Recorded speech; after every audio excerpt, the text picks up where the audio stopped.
na siku kinikwaza nitakusamehe. Unajua kuna watu wanajisahau sana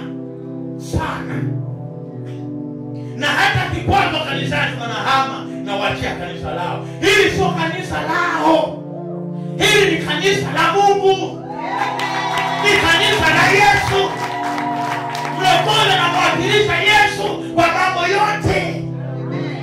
Ilikuwa shuke Yesu hapa kila Jumapili na kila siku za ibada zingine akamweka mtu ambaye atakuwa anamwakilisha, ambaye ameweka neno ndani yake.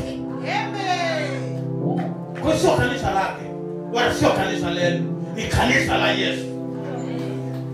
Bwana Yesu asifiwe. Sasa kama kanisa la Yesu, usiseme na wachia kanisa lao. Nilikwaza fulani. Kukwazwa na kukwazika kupo, na maandiko yanasemaje? Ole wake akwazaye na akwazikaye, wote wafungiwe jiwe wakatoswe baharini. Maana ni jambo baya. Tunakushukuru, si kwa nguvu zetu, si kwa uweza wetu, ni kwa neema tu uliyotupa na ni kwa Roho Mtakatifu aliyeko katikati yetu. Tunasema asante, maana Bwana siku hii imebarikiwa kwa ajili yetu. Siku hii imepewa neema kwa ajili yetu. Tunakushukuru Bwana Yesu na tunakutukuza Bwana, na tunasema asante. Asante Bwana, asante Bwana. Pokea sifa, pokea utukufu, pokea heshima kwa ajili ya tendo hili la utukufu. Haleluya. Haleluya. Ninawasalimu katika jina la Yesu. Amen. Mgeukie jirani yako umsalimie kwa lugha anayoifahamu.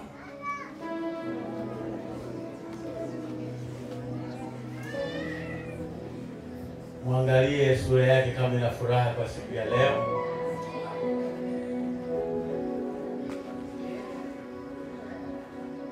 Bila shaka kila mmoja na tabasamu la kiroho. Amen.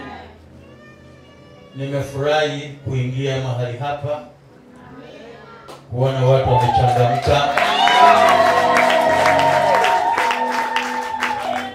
na hongereni kwa kazi ya Bwana. Unaweza kukaa.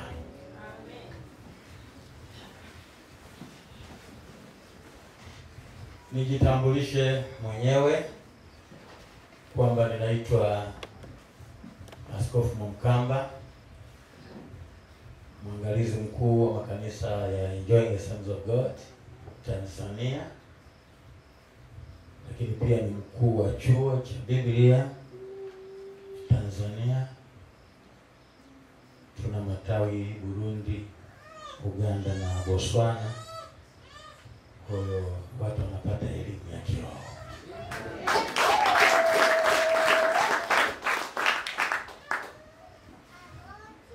Ninashukuru Mungu sana kwa ajili ya mchungaji Freedom na mchungaji Yusuf.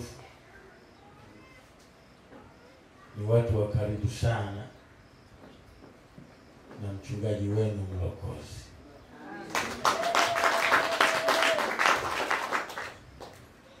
Haleluya.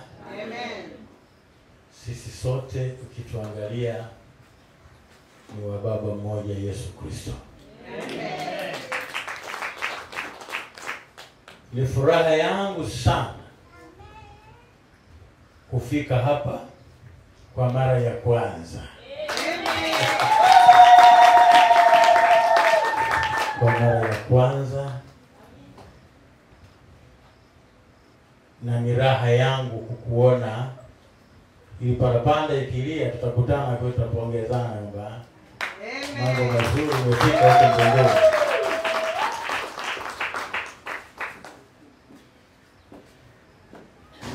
Nashukuru kwa mchungaji wenu kuwa karibu na ofisi hii kila wakati na kila mara.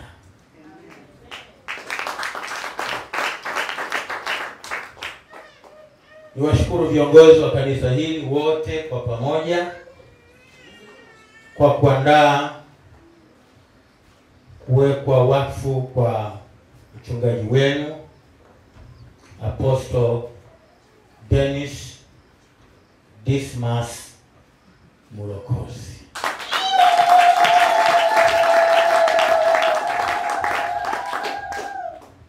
Wakati naongea na kamanda siku ya Jumatano wiki iliyopita ofisini kwake, akasema kanisa unaloenda ni kubwa kiasi gani, lina watu kiasi gani, ni la bloko limepakwa rangi kubwa sana au ni kidogo? Nikamwambia makanisa yetu sisi hata kama watu wako 4 ni la kidogo.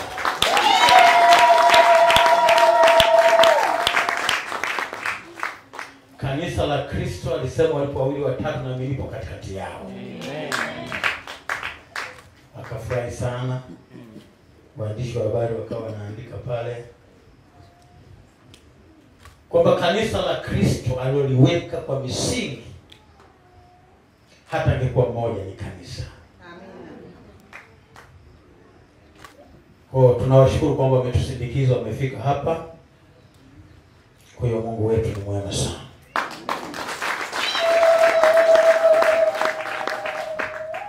Naomba Freedom usimame na usalimia.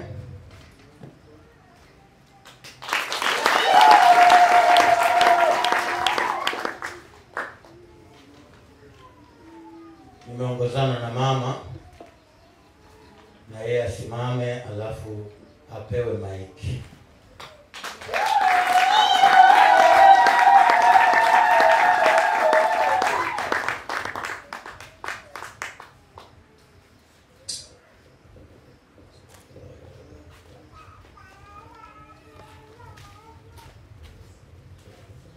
Haleluya kanisa.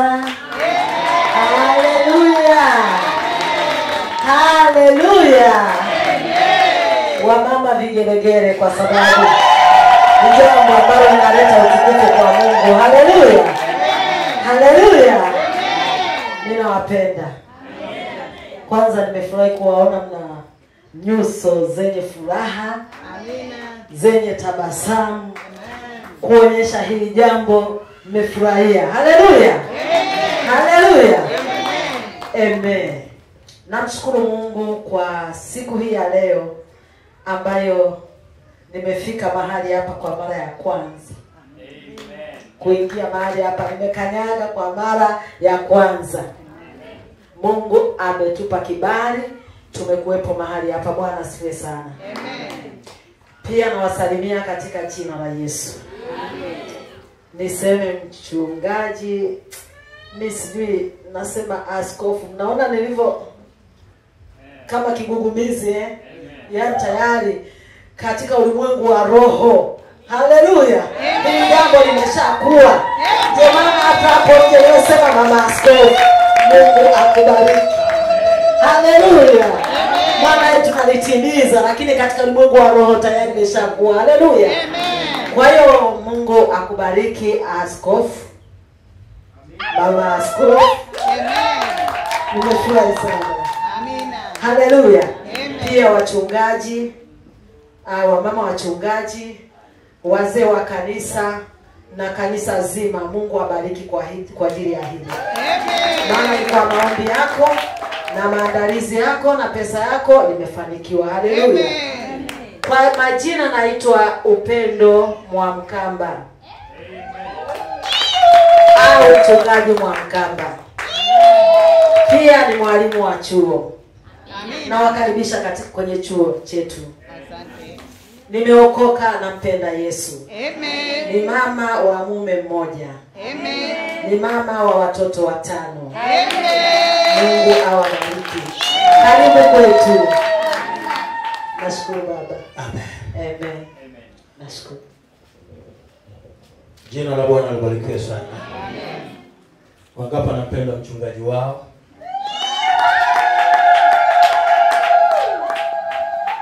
Bado sijasikia. Amen. Wangapi wanapenda mchungaji wao?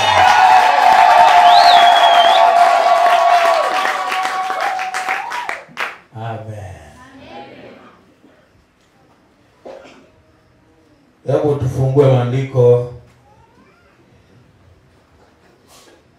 Sisi wa Pentecost Bwana tunaanza na kuhubiri. Amen. Kwa nifundishe kidogo. Jina la Bwana libarikiwe sana. Kwa upande ule wa pili tutatoa amani iwe kwenu, inatosha. Sasa hapa tujifunze. Kitabu cha Wakorintho wa kwanza sura ya 11 mstari wa kwanza.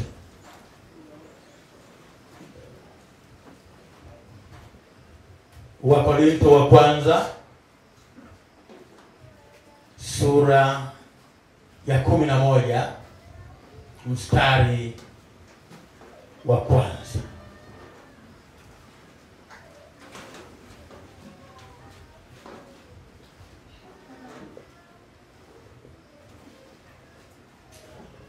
Maandiko yanasema hivi: mnifuate mimi kama mimi ninavyomfuata Kristo. Mnifuate mimi kama mimi ninavyomfuata Kristo.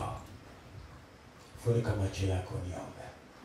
Utukufu na heshima ni zako Bwana, kwa sababu ndani yako kuna neno lilokaa na ukaliambukiza kwa kulitia ndani yetu. Upewe sifa wewe uliye hai. Sema na watu wako kwa maneno haya machache, lakini yakiwa makubwa katika mioyo yao, kwa jina la Yesu. Amen. Bwana Yesu asifiwe sana. Mtumishi wa Mungu Paulo alikuwa anasema kwa Wakorintho, mnifuate mimi kama mimi ninavyomfuata Kristo. Alishajiweka tayari kwamba anavyomfuata yeye Kristo ndivyo na watu anawaongoza wamfuate yeye. Na hata hapa siku hii ya leo na siku zijazo na hata zilizopita,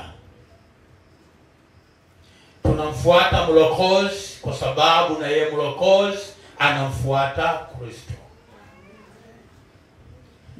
Kama angekuwa mlevi tusingefuata. Kama angelikuwa mpiganaji wa ngumi tusingefuata. Lakini utakatifu ulioko ndani yake tumeamua kumfuata. Nguvu ya Mungu iliyoko ndani yake tumeamua kumfuata. Kuna msemo wanasema, angalieni neno ninalolihubiri, msiangalie matendo yangu. Hiyo ni injili feki. Tunakuangalia wewe na ujumbe wako. Unavyohubiri ndivyo unavyoishi. Mwokozi anahubiri na anaishi katika yale anayohubiri. Hawezi kuhubiri kitu kitakatifu yeye asiwe mtakatifu. Anafuata maandiko kusema, iweni watakatifu kama mimi nilivyo mtakatifu. Mungu alisema katika maneno haya. Kwa hiyo tunamfuata kwa sababu anamfuata Kristo. Mwambie jirani yako, tumfuate mchungaji kama mchungaji anavyomfuata Kristo. Anasema mtawatambua kwa matunda yao ama kwa matendo yao. Haleluya. Amen. Na mimi tangu nimefahamiana na Mwokozi, kama angeona natwanga bia, nina wake wawili watatu, hata hapa nisingeonekana. Angejua kumbe hili dudu. Tulifikiri hili lina Mungu, kumbe ni dudu. Lakini akaona. Haleluya. Kwa tunamtambua kwa matunda yake. Na kwa matunda yake yanapaswa yakae na yanakaa. kile anachokihubiri, kile anachokifundisha kinatusaidia katika maongozi, kinatubadilisha na kutuongeza hatua nyingine. Mmekuwa mashahidi wengine hapa, wengine mlikuwa mmekosa matumaini, mmepata matumaini. Wengine mlikuwa na shida nyingi, zimeisha zile shida. Wengine mlikuwa na magonjwa ya ajabu, mkapona. Wengine mlikuwa na mapepo, mkafunguliwa. Ni kwa sababu ya Yesu aliyoko ndani yake pamoja na watendakazi wenzake ndani ya kanisa. Haleluya. Huu ni ushuhuda na ushahidi mkubwa kwamba kumbe nimeingia mahali sahihi. Sijapotea. Sijaingia kwenye kichaka. Nimeingia mahali ambapo Mungu ameliketisha neno lake. Nimeingia mahali ambapo Mungu amepachagua, akalikalisha jina lake, akasema kaa hapa.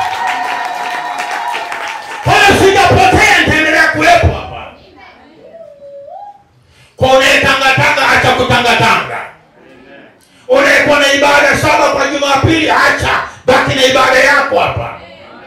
Unayesema kwa kuhani fulani, kwa askofu fulani, kwa mchungaji fulani, acha sasa, baki hapa. Kuna mafuta, kuna neno, kuna nguvu ya Mungu, kuna uponyaji wa Yesu hai. Nimeona kwa macho. Mimi nisingekuwepo hapa kama Bwana asingeniambia kwamba ambatana na huyu mtu. Haleluya. Kwenye umri atufanane kama mwanangu. Bwana asifiwe. Lakini Bwana kaniambia usiku mmoja, akasema kwamba huyu ni chombo changu. Aliponiambia nikatia sahihi, nikaingiza kwenye kitabu changu kwamba mmoja wa watumishi Tanzania ni Mwokozi. Unajua mimi siendaji tu pupa. Na sijiingizaji tu kwenye makanisa ovyo ovyo. Nina misimamo yangu ya ajabu sana. Na sina urafiki wa kiajabu ajabu. Haleluya. Jina la Bwana libarikiwe. Sina urafiki kwa ajili ya mali fulani. Sina urafiki na pesa, kwa sababu ana pesa fulani. Sina, kwa sababu pesa ina mwisho wake. Magari yana mwisho wake. Nyumba zina mwisho wake. Tunaangalia huyu mtu anakwenda mbinguni. Anao wahubiri wanakwenda mbinguni. Anawasimamisha watu waende mbinguni, au anawafanya kwa matumbo yake mwenyewe. Tunapata majibu, anawapeleka mbinguni. Kwa kama anawapeleka mbinguni, ni halali yake wewe kutoa sadaka kwa ajili yake na kwa ajili ya maisha yake, maana tayari anakusafirisha kwenda mbinguni. Siwezi kula sadaka ya mtu ambaye anampoteza. Kipofu akimwongoza kipofu atatumbukia wote wapi?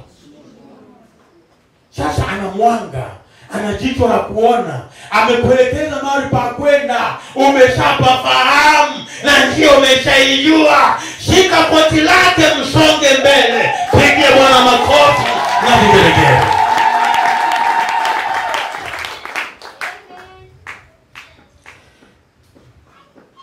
Mfuate.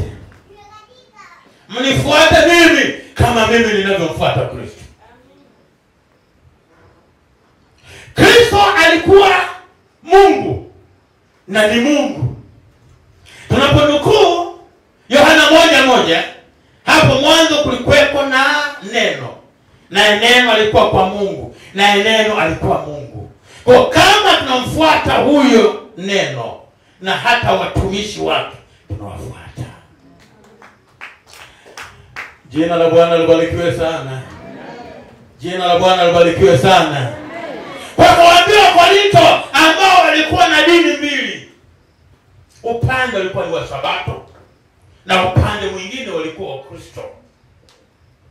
Na walikuwepo wengine wanafuata Uyahudi kwa uchache. Sasa yeye akaona chukuliane nao. Jumamosi wanakwenda kwenye usabato, Jumapili wanakuja huko kwake. Akaona sasa cha msingi ni kuambia wazi, mnifuate mimi kama mimi ninavyomfuata Kristo. Asiyetaka aende sabato. Aende sabato. Aliye tayari nifuate, maana mimi namfuata Kristo. Anifuate, afuate matakwa yangu, afuate mapokeo haya, afuate imani hii, afuate injili hii, maana injili hii ni ya Kristo. Nje ya hii hakuna. Injili iliyogoshiwa. Ng'ombe kizaa, kuna maziwa ya kwanza yale. Na hata mama anasema akizaa amnyonyeshe mtoto wake maziwa ya kwanza vya kutosha, ndio atakuwa na akili kama za Mwamkamba.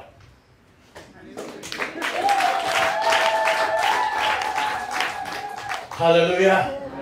Mimi nilinyonya sana. Nilinyonya mpaka liziwa likakosa nguvu. Likijani kunyonya miaka 2.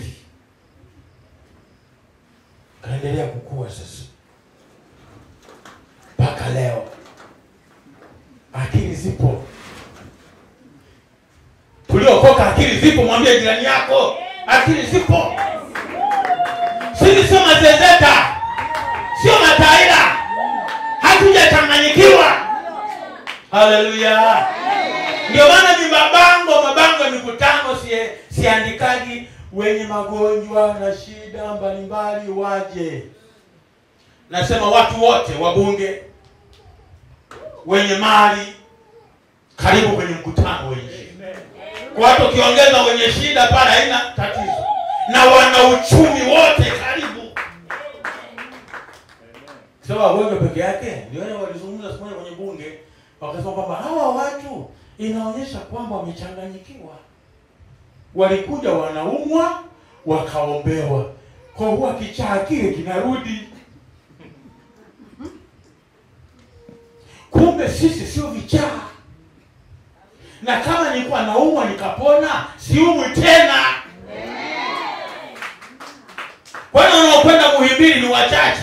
Wakienda naenda tena kesho. Si mpaka itokee gonjwa lingine.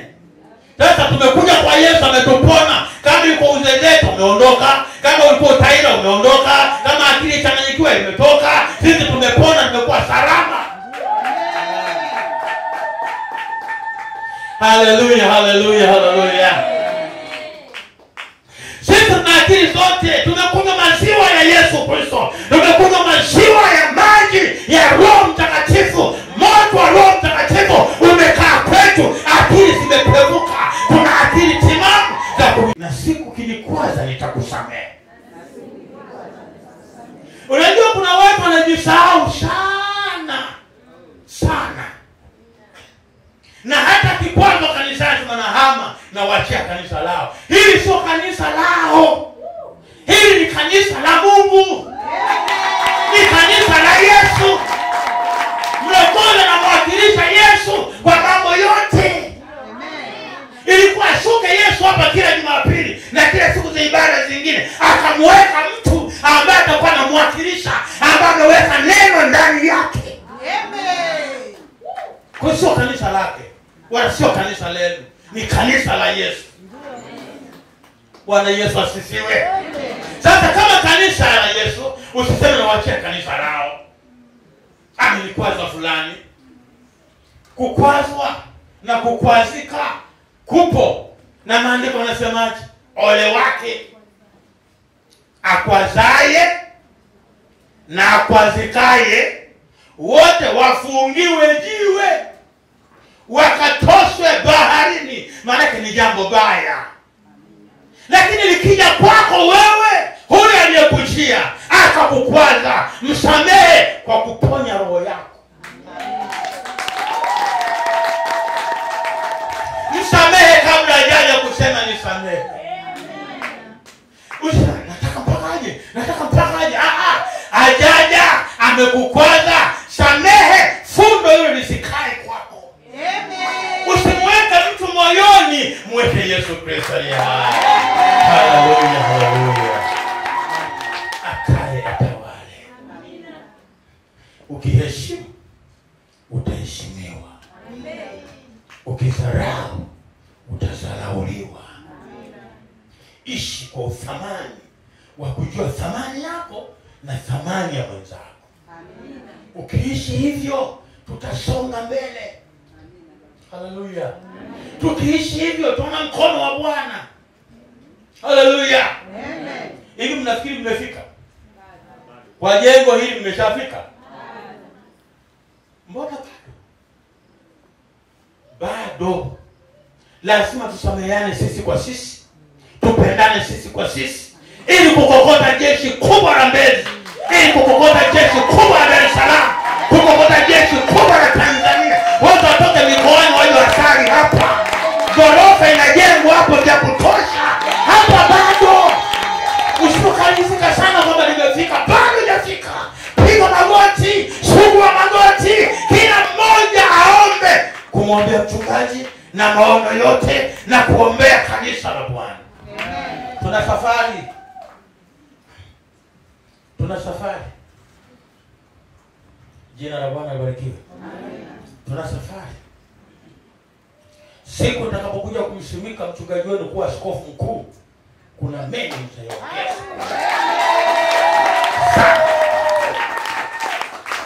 Haleluya. Bwana alinipa nafasi ya kusimika maaskofu na wachungaji. Mwezi wa 7 naenda Nairobi kumsimika askofu mkuu wa Makanisa Abiding in Christ. Mwezi wa 10 naenda pale Jinja. Naenda pale Jinja, mji wa Mayuge, kumsimika askofu mkuu. Kazi yetu ni kupaka mafuta watumishi wa Bwana.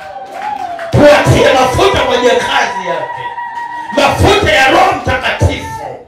Mafuta yasiyogoshiwa. Mafuta yasiyo ya dukani. Mafuta yasiyo ya Israeli. Mafuta yasiyo ya Nigeria. Nimeenda Nigeria pale, yanauzwa mafuta. Ukiyachukua yale ukawapa watu, yana ushirikina ndani yake. Nikasema siyataki. Yupo Yesu anatosha kwa kupaka mafuta watu wake. Haleluya, haleluya, haleluya. Miaka 35 nimehubiri injili hii. Nafahamu Yesu anavyofanya, anavyotenda. Najua. Anasema Roho Bwana Mungu yu juu yangu kwa sababu amenitia nini? Mafuta. Leo mchungaji wenu anakwenda kutiwa mafuta.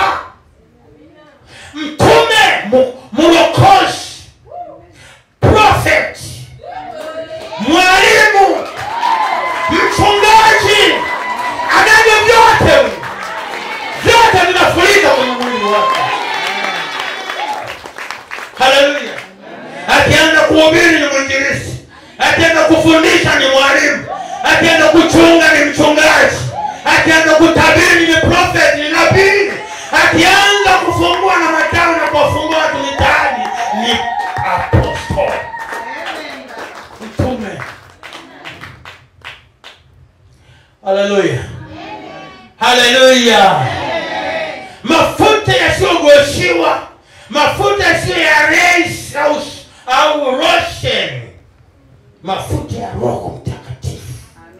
Si kwamba hajajazwa Roho Mtakatifu, amejazwa, anafurika na amewekea mikono wengine wanafurika. Kitu kinachoongezewa leo ni kibali. Kibali. Haleluya. Kama malaika walikuwa 10,000, wanakwenda kuja malaika 20,000. Haleluya. Kama huduma ilikuwa hapa inakwenda kuwa pale. Kama utume ulikuwa hapa unakwenda kuwa pale. Kama uchungaji ulikuwa hapa unakwenda kuwa pale. Ndivyo Bwana anavyosema. Haleluya. Na wewe ni mtendakazi, amekuweka kwenye shamba lake. Shamba la Bwana. Usifanye kiburi. Nimetembea makanisa mengi. Kimweka mtu kwamba nisaidie kazi, ndio inakuwa fimbo tena ya kukuchapia mwenyewe. Bwana, nimekuweka wewe kwa mchungaji msaidizi, nimekuweka wewe kuwa shemasi, nimekuweka kuwa hivi, lakini nakuaje ndugu? Anakuwa kama bwana, kumtuma kazi hataki, hata kafanya anavyotaka yeye. Afu ndio anaongoza manunguniko kanisani, ndio anaongoza kusema watu wengine. Sometimes kazi kwa ngumu, mchungaji anafanya hivi na vile na vile kuiweka kanisa hilo, kumbe kuna mtu anakamata koti huku nyuma, analirudishia nyuma. Wewe tukikukamata utaharika mpaka siku ya kuja leo. Kwa sababu uharibu kazi ya mlokozi, unaharibu kazi ya Mungu yenye ofisi yake. Maneno kuvunja moyo, achana nako. Ukitumia tu hivyo utaharisha ndugu yako. Acha. Kama kwa mama huko ulianza kuleta fyoko, acha. Kama kwenye uongozi uliopewa unaleta fyoko, acha. Acha.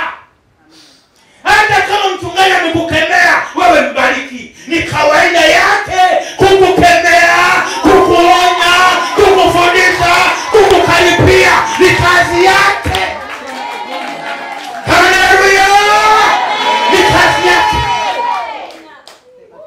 Hebu sikiliza.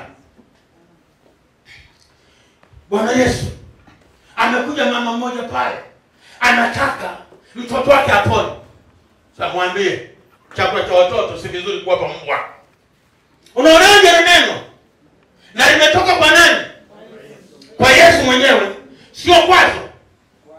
Ni kwazo. Anakwazwa nani? Mama huyo.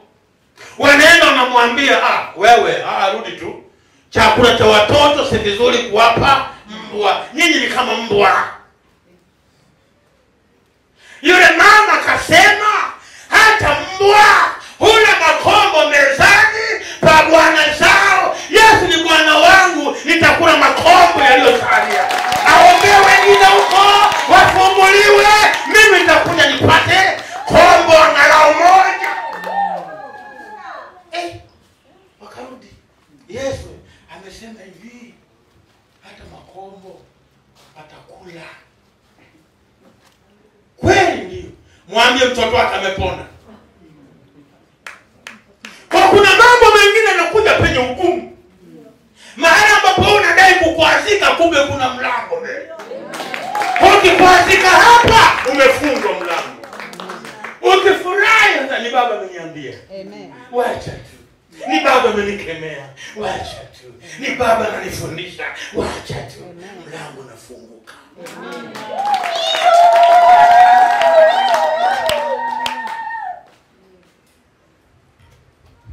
Inatosha hapo.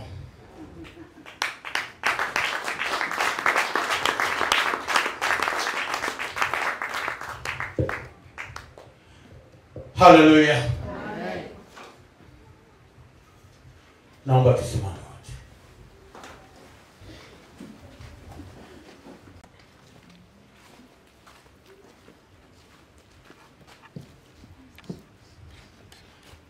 Hallelujah.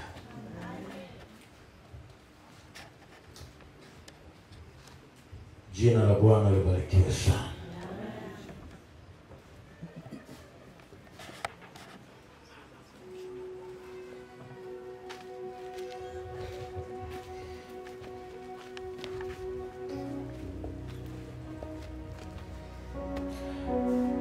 Maandiko yanasema kwenye kitabu cha Isaya sura ya 61 mstari wa kwanza.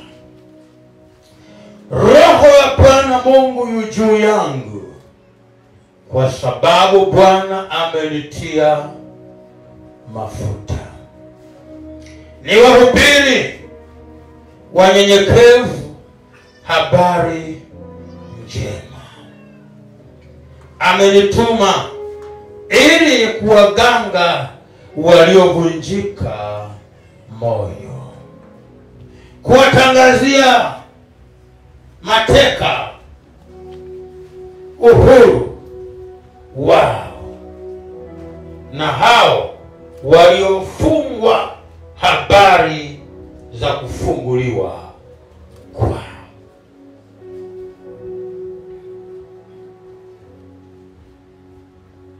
Ndugu Dennis Dismas Mlokozi, Bwana amekutia mafuta kuhubiri habari njema, wala si habari mbaya kama wanavyohubiri wengine.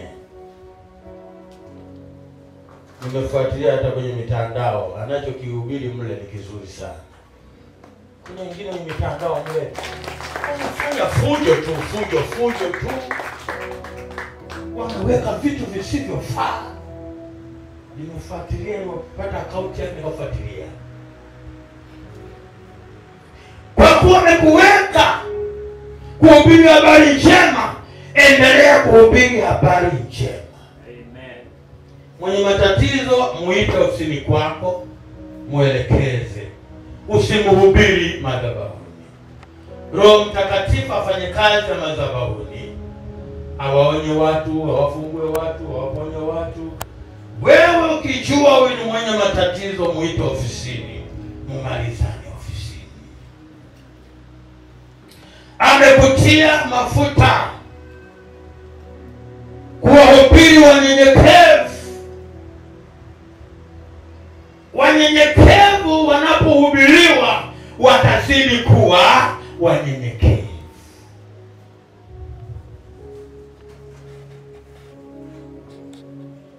Kuwahubiri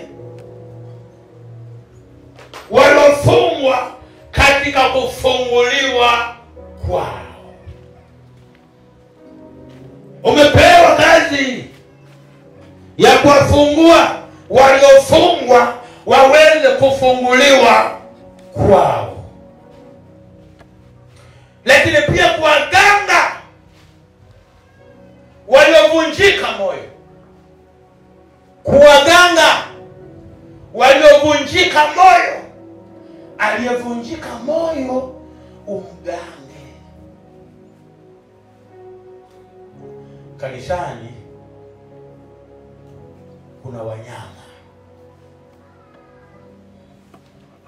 Kanisani tuna mfano wa wanyama. Sio kwamba nyinyi ni wanyama, ila sisi binadamu tuna mfano wa wanyama. Ndio maana akaambiwa Petro, chinja ule. Akasema sitakula kichwa na najisa, za mimi nimekitakasa, usikiite wewe. Sasa kwa nini nimetolea mfano wa wanyama? Siku ipo atakuja ngedere humu kanisani. Ngedere huyu kazi yake ni kuharibu watu wengine. Kwa kuwa ni ngedere, inabidi ukae naye, umkate mkia, alafu umvalishe suruali ili awe binadamu. Ni kazi ngumu ya kumbadilisha ngedere avae suruali. Alikuja kuharibu, matokeo yake anapona kwa kuvalishwa suruali. Anaweza kaja mtu kama nguruwe, hatumvalisha, anarudi kwenye nini? Kwenye matope. Usichoke kumuogesha, na kama sabuni inasumbua ya rungu, chukua hata ile ya foma, mpaka huyo nguruwe ifika mahala akae katika hali ya usafi. Lakini nguruwe ana sifa ya meno yake kukata. Yupo kanisani anakata wengine. Usimfukuze, tafuta koleo, ung'oe yale meno yanayosababisha kukata wengine.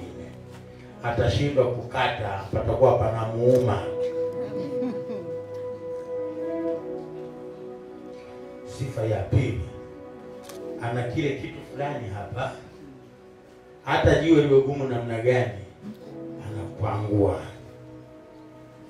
Anaweza kataka kukwangua hata wewe mwenyewe. Kazi yako wewe ni kutafuta kisu kikali wakati amelala usingizi kwa spidi.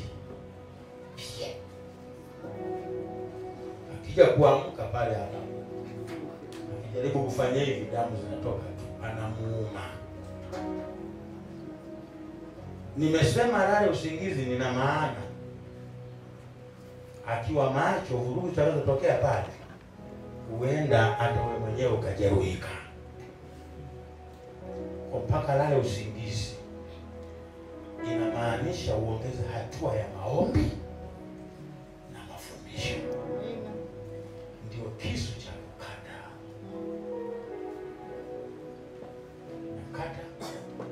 Unakata mkia, unakata vile vinani, unachomeka vya binadamu, anaanza kutembea. Sasa siku akianza kucheza step hapa, wote watashangaa, mbona alikuwa nguruwe, imekuwaje amekuwa binadamu safi? Ni kazi umepewa. Unahitaji uvumilivu. Nasikia mama, unahitaji nini? Uvumilivu. Wapo wengine wa kujigonga gonga tu kwenye mwili wa, alafu ukiona wewe unaumia. Sio, unamwamini mume wako ni mpako wa mafuta. Hata wakimgonga usiumie. Tafuta njia. Kwa nini yule amemgonga? Tafuta njia kesho asimgonge. Ni nini? Maombi. Fanya urafiki naye, ingia naye maombi mara kwa mara. Kama kulikuwa na tamaa ndani mwake, itaondoka. Kama alikuwa atumiwe na shetani kwa namna fulani, itaondoka. Ila sio kumchukia. Siku hizi sasa una urafiki na katibu wa kanisa kwa sababu ni mwanamke, shemasi yule ni binti mweupe labda kuliko mimi, anavaa sana. Hiyo yote unajisumbua bure wewe. Haya magoti. Kwa kuna kisu cha Mungu, kuna risasi ya Mungu. Nilienda Israeli mwaka juzi, nilienda kuangalia pale ambapo ni Dead Sea, bahari iliyokufa. Kila kitu kingia mle ndani kinakufa. Pale hakuna samaki anayeishi mle ndani, ni nyoka peke yake, na sio nyoka hao unaowaona. Wale ni nyoka weusi. Na wale nyoka wanazaliana sana, na kazi yake, mafuta yake ndio yanalainishia risasi. Kwa hiyo wanakamatwa kwa muda maalum na kwa watu maalum. Kwa hiyo wewe una uhakika na uwezo wa kukamata, kutengeneza mafuta ya kulainishia risasi. Sawa mama? Haleluya. Amen. Bwana sifiwe. Amen. Wazuri sana hao washirika hao. Sana. Na leo anakupenda sana, lakini kesho anaweza sikupende. Wewe endelea kumpenda. Kesho kutwa ni raha sana. Lakini miezi miwili mbaya. Lakini kwa ubaya wake usimtupe. Bado inakuja kesho, ni mzuri sana. Amen. Haleluya. Amina. Bwana Yesu asifiwe. Amen. Hii ni yangu na hawa watumishi wa Bwana watiwa mafuta. Kwa sababu na hata wewe mtu wa Mungu ulioko huko, hebu toa heshima kwa mchungaji wako. Katika yale anayokufanyia, analala, anaomba, anakesha kwa ajili yako. Hakikisha na wewe ufanye kwa ajili yake. Amina. Tunafaidiana. Amina. Bwana sifiwe sana. Amen. Tunafanyaje? Tunafaidiana. Mimi mpaka napata skoti ya polisi, mimi nawasaidia polisi. Mimi nimehubiri majambazi wameokoka. Na sifa yangu serikalini ni kubwa. Bwana Yesu asifiwe. Kwa nikitamka nahitaji hiki, wala hawaleti shida. Bwana Yesu asifiwe. Kwa hiyo hawa ni lulu yako. Sema lulu yangu. Lulu yangu. Unajua hawa ni zaidi ya baba yako mzazi na mama mzazi. Amen. Amen. Baba anaweza kufukuza pepo. Wewe mwangalie kwa kule mkoani kule. Amevaa koti, amevaa suruali, imechanika upana, ametoka kulima. Atafukuza pepo? Na pepo linakusumbua. Atafukuza pepo?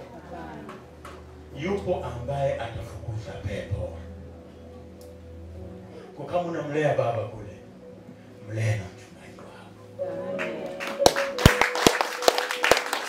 Kwenye kodi za nyumba, kwenye chakula safi. Mshahara wako ukiupata, kumbuka nyumba ya mchungaji. Unaenda dukani kununua kilo moja, nunua 2. Haleluya. Haleluya. Kilo ya sukari kilo 2, ongeza na kilo nyingine.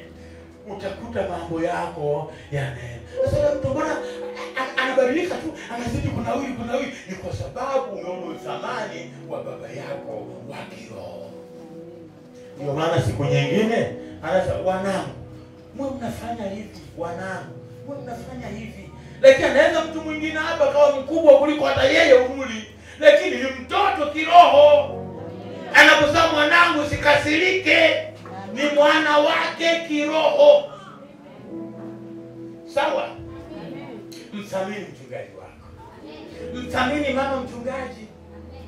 Mke wangu yuko pale, kuna mshirika mmoja alikuwa anakuja, analeta mayai. Anasema umpe baba mayai ale. Usile mama, usile. Ale baba.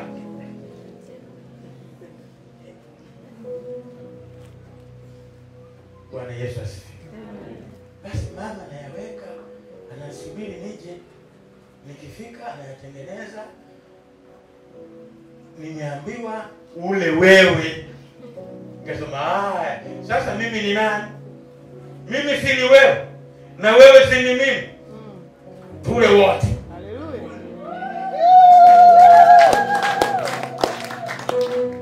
Anarudi kuangalia. Anatukuta sebule tunakula mayai. Yalikuwa mayai mangapi? 8. Mwaka 98. Ndio 1998. Sasa mbona nimesema ule peke yake, asema mimi ndio huyu na huyu ndio mimi. Akasema sirudi tena. Ni heri mara 100 usirudie. Haleluya. Akahama na kanisa. Haya mayai. Sasa kuna nini? Maana yake nyuma ya shilingi kulikuwa na mwenge wa kumuunguza mke wangu. Haleluya. Amen. Wewe leta nyumbani mwa mchungaji, leta bila kujali ale fulani. Hata kama ni kwa namna wewe leta. Sio kisambu, sio mboga za majani, wewe leta. Mchungaji ana ng'ombe wa maziwa, nipeleke na maziwa. Wewe peleka. Ana gari moja, ongeza gari. Ana suti 2, ongeza suti. Ana nyumba moja, ongeza nyumba. Hiyo ni faida yako wewe, si kwake tu. Unataka usikie jambo jingine? Amina. Akaja na nyama. Analeta ili mama pokee. Mama, siku hiyo mimi nilikuwa nimetoka mahala, nikabarikiwa huko, nikanunua nyama kwa fujo, kilo 4. Maana mimi napenda sana kula nyama. Haleluya. Moja choma, nyingine mboga. Anakuja yule mshirika, ameleta nyama, kajifunga na kajitupia kitenge chake. Mwanamke akijitupia hivi wewe ukajua kama kuna kitu amebeba huko. Kumbe kuna nyama kilo hizi. Ameleta. Anakuta mama anakata nyama. Kumbe wanayo. Akarudi nayo. Anapokaribia nyumbani kwake unalimbwa likatoka huko. Akadondosha nyama mbio. Mbwa akafaidi nyama. Yeye akakosa baraka. Ulichoambiwa na Bwana upeleke kwa mchungaji, kipeleke. Hata kama ukikuta baraka zipo kule, wewe peleka. Kuna watu wengine wana uwezo wanakula kwa mchungaji. Kuna wageni mbalimbali wako kwa nani? Kwa mchungaji. Kuna watu hawana hata nguo, wewe unapigia deki nguo nzuri. Vitenge viko 10 hujavigusa, ni miaka 4 sasa hivi. Watu wengine hawana hata kitenge. Peleka. Si kama mchungaji hana, vipo. Lakini kuna mtu kutoka amemuona angegeuza kitenge. Wewe mama njoo. Nataka nikubariki nikuongeze kitenge kingine hiki. Kile ulichotoa wewe anampa yule, baraka zinakuja mpaka kwako. Amina. Sawa? Mthamini mama mchungaji, mthamini baba mchungaji. Hawa wote ni huduma moja. Pasipo mama huyu hawezi, na pasipo huyu hawezi. Wanafaidiana. Wanafanyaje? Wanafaidiana. Wanafanya kwa pamoja. Mambo yao kwa pamoja. Unapopeleka bila kinyongo, kwa moyo, na Mungu atakupa kwa moyo. Amina. Haleluya. Kuwahubiri masikini. Mrokozi. Kuna wengine ni masikini. Kuna mtu mmoja sadaka zilikuwa zinatolewa zile za shilingi 200 zile zimejaa mle. Akazichukua ile mchungaji akazipepeta hivi. Nyinyi ni washirika au ni mbwa? Ndio za kuniletea mimi sasa. Akamwagia huko. Wakasikitika. Wakashusha moyo. Nisione tena matakataka yenu kama haya.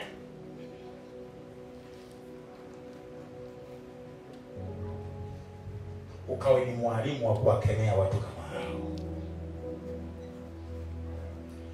Sadaka ni sadaka tu. Atakayejua hii sadaka kilema ni Mungu.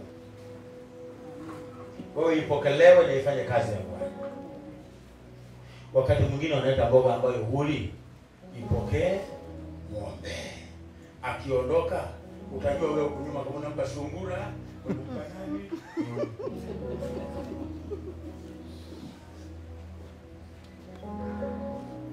Roho Bwana Mungu yu juu yangu kwa sababu Bwana amenitia mafuta kuwahubiri, kuwaganga, kuwaponya, kuwafungua.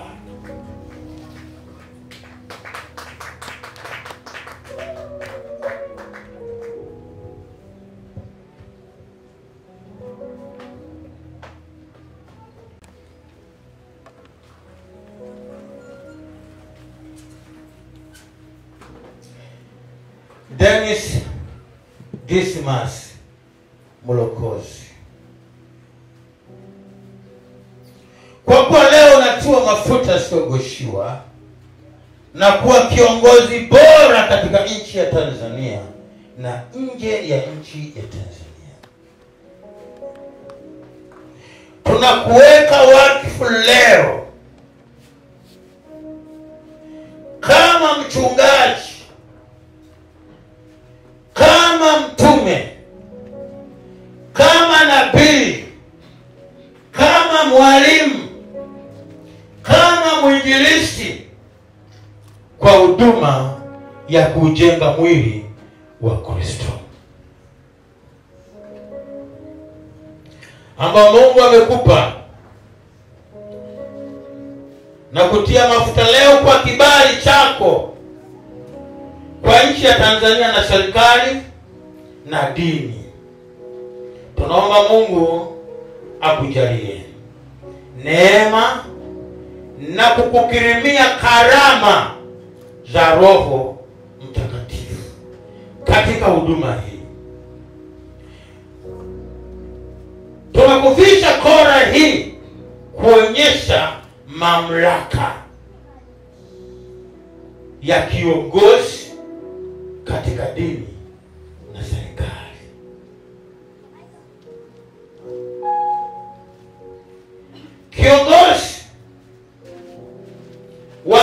kabisa uliyepakwa mafuta kwa muda wa kutosha katika utendaji wa kazi ya Roho Mtakatifu ndani yako. Bwana akupe neema na kibali siku zote. Amen.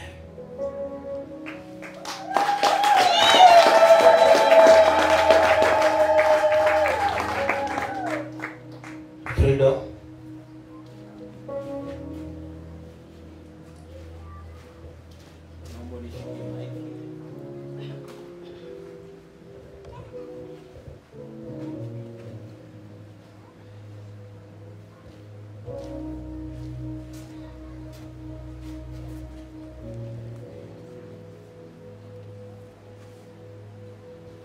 Mungu wa mbinguni aliye hai ambaye alikuita Dismas Mlokozi ndiye atakuwa pamoja na wewe wakati wote, wala hautakuwa peke yako.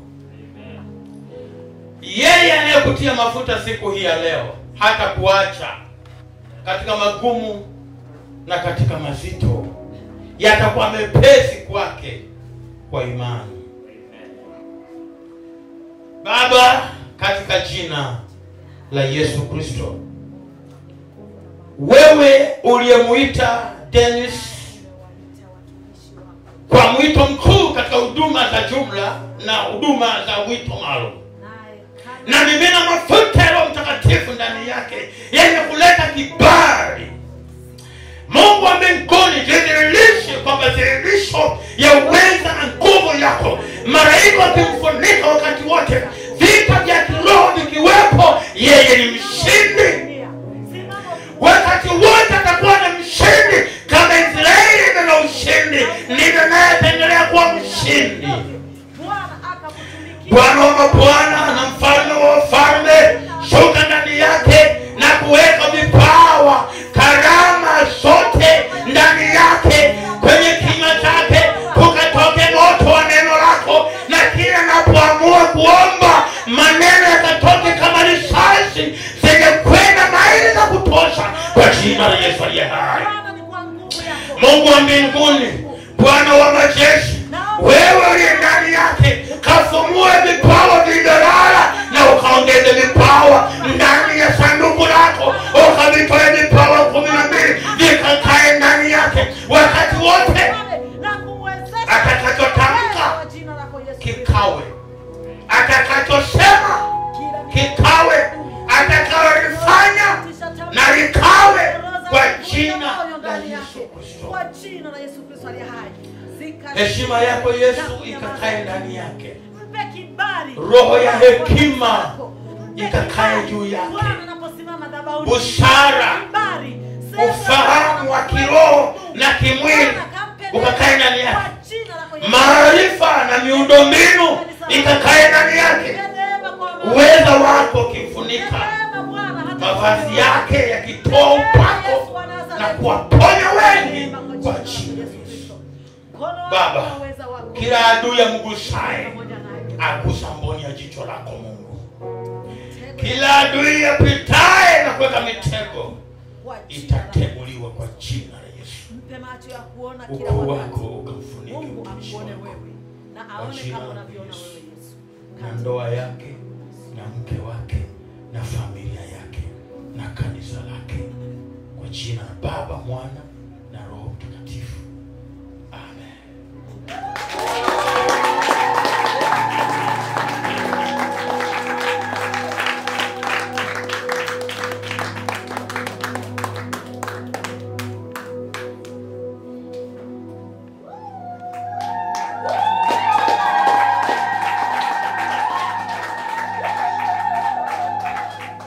Bwana awe pamoja na wewe Dennis Dismas Mlokozi, na kuvalisha pete hii kwa mamlaka, na kuvalisha kola hii kwa mamlaka ya kazi ya Bwana kiserikali na kidini.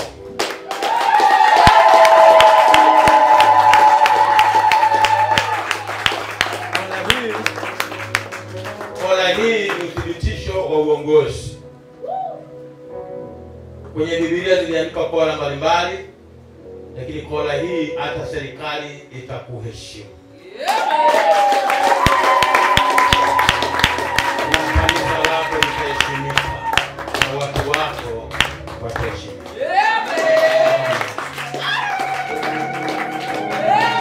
Pigie Bwana Yesu makofi na vigelegele. Haleluya, haleluya, haleluya. Amen. Amen. Wangapi wamefurahi?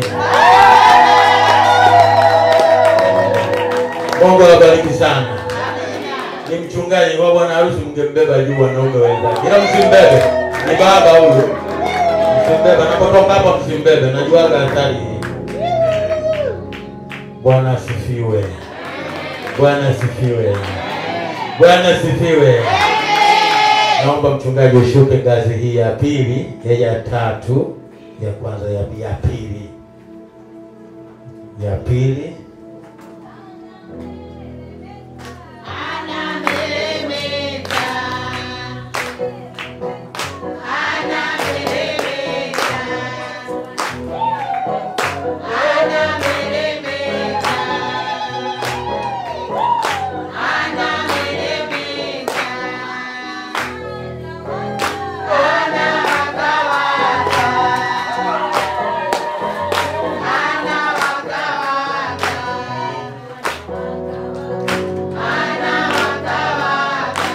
Amen.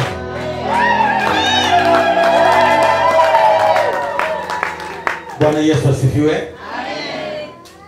Naomba mdundo mmoja mzuri sana huko, ili kila mmoja, watu watatoka hapa wataingia hivi kushika mkono kwa mchungaji na mchungaji, kisha napita hivi kwenda kukaa. Mkono ni baraka. Amen. Nishatia mafuta juu yake, na wewe unapomshika mafuta yanatiririka kuja kwako. Lete mdundo na kisha Freedom uanze hapa, fuate Yusufu na kisha na wengine.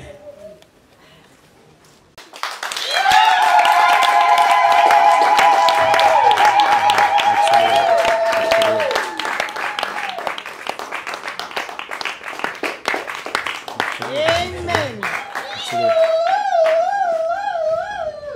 Pia nimekabidhi kitambulisho.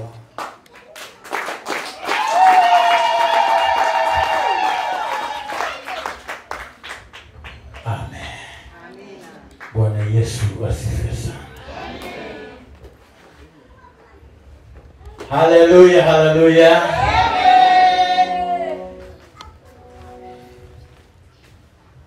Tunamshukuru Mungu kwa siku ya leo.